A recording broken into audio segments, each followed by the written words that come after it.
صبح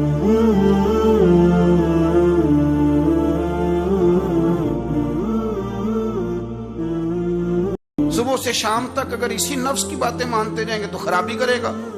دولت کا نشہ ہے بھائی، دولت کٹھی کرنے والا کسی جگہ سیر نہیں ہوتا، حسن کا نشہ ہے، حسن کا نشہ ہے۔ حضرت ابوبکر شبلی رحمت اللہ علیہ فرمایا کرتے تھے جو تیری بیٹی کو خوبصورت سمجھ کے اس کے ساتھ نکاح کرنا چاہے اسے بیٹی نہ دینا۔ حضرت جی کیوں؟ فرمایا حسن تو تھوڑے دن کے بعد ختم ہو جائے گا، پھر وہ اس کی قدر نہیں کرے گا، وہ تو کہیں اور منہ مارتا پھرے گا۔ حضرت ابوبکر شبلی رحمت اللہ تعالی علیہ کی بیٹی خوبصورت تھی، ایک نوجوان کہنے لگا میرا نکاح کر دیں۔ آپ فرمانے لگے پتر تو 1 مہینے کے بعد آنا کر دوں گا، بڑی موٹی تازی خوبصورت صاحبزادی۔ تو حضرت نے اسے دوائی کھلائی، اسے پخانے لگ گئے، جو پخانہ کرتی ایک مٹکے میں سنبھال دیتے۔ تھوڑا وقت گزرا تو وہ ہڈیوں کا پنجر بن گئی، مہینے بھر میں دست اتنے آئے کہ کمزور ہو گئی۔ تو ابوبکر شبلی 1 مہینے کے بعد نوجوان کو بلایا، فرمایا ادھر آ تیرا نکاح کروں۔ بچی دکھائی تو وہ کمزور بستر پہ پڑی، فرمایا شادی کر۔ کہنے لگا اس سے نہیں میں نے کرنی۔ فرمایا یہ وہی ہے؟ کہنے لگا جی نہیں۔ فرمایا تو کہتا تھا مجھے عشق ہے، کدھر گیا تیرا عشق؟ کہنے لگا حضرت صاحب آپ کیسی بات کر رہے ہیں؟ فرمایا ادھر آ۔ پھر وہ مٹکا جس میں گند رکھا تھا وہاں لے گئے، فرمانے لگے تیرا اس کے ساتھ عشق تھا، یہ ہے تیرا عشق۔ فرمایا اسے تو میں 4 دن روٹی کھلاؤں گا پھر تندرست ہو جائے گی، لیکن میں دیکھنا چاہتا تھا کہ تو میری بیٹی سے پیار کرتا ہے یا اس کے چہرے پہ آنے والی کچھ وقت کے لیے سرخی سے پیار کرتا ہے، اس لالی سے پیار کرتا ہے جو جوانی کے وقت بچوں اور بچیوں پہ آتی ہے۔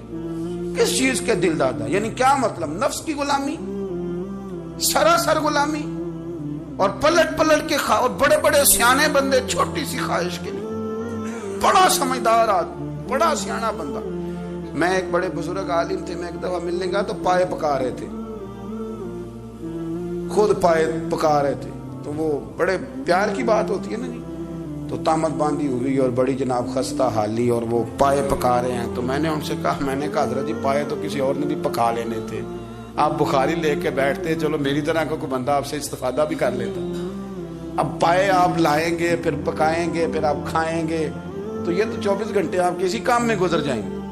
تو یہ ایک چھوٹی سی خواہش کے لیے، میں کسی چیز کو حرام نہیں کہہ رہا، قرآن پاک کی جو آیت پڑھی ہے صرف اس کی تفسیر آپ کے سامنے عرض کر رہا ہوں۔ ہماری خواہشات ماں پالتی ہے، آپ کو نہیں پتا کتنے دکھ سہتی ہے۔ میں ان ماؤں کو جانتا ہوں جو بیٹے کے حصوں کی مار بھی اس کے ابے سے کھاتی ہیں، مار کھاتی ہیں وہ۔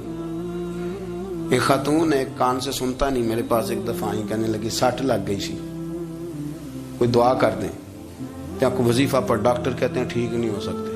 میں نے کہا باجی صحیح بتاؤ مسئلہ کیا ہے؟ کہنے نہیں کچھ بھی نہیں، مسئلہ کیا ہونا ہے، پتر غلط نکل آیا ہے، اس کا باپ روز مارتا ہے، آج میں آ گئی ہوں تو اس نے ایک تھپڑ میرے کان پہ مار دی، پردہ پھٹ گیا۔ مائیں مار کھاتی ہیں، لیکن وہ پتر جس کو بڑی محنت سے پالا ہے وہ جوان ہوتا ہے تو اماں سے کہتا ہے تجھے چھوڑ دینا ہے، پر جس لڑکی سے میرا ٹیلی فون پہ رابطہ ہے اسے نہیں میں نے چھوڑنا، وہ نہیں چھوٹ سکتی، ہر شے کچل جاتا ہے وہ۔ اماں کبھی لیٹ کے رات کو سوچتی ہے کہ یہ تو میری کل کمائی تھی، میں تو آج بھی اس کے حصے کے تھپڑ اپنی گالوں پہ برداشت کر رہی ہوں، تو یہ کدھر گیا؟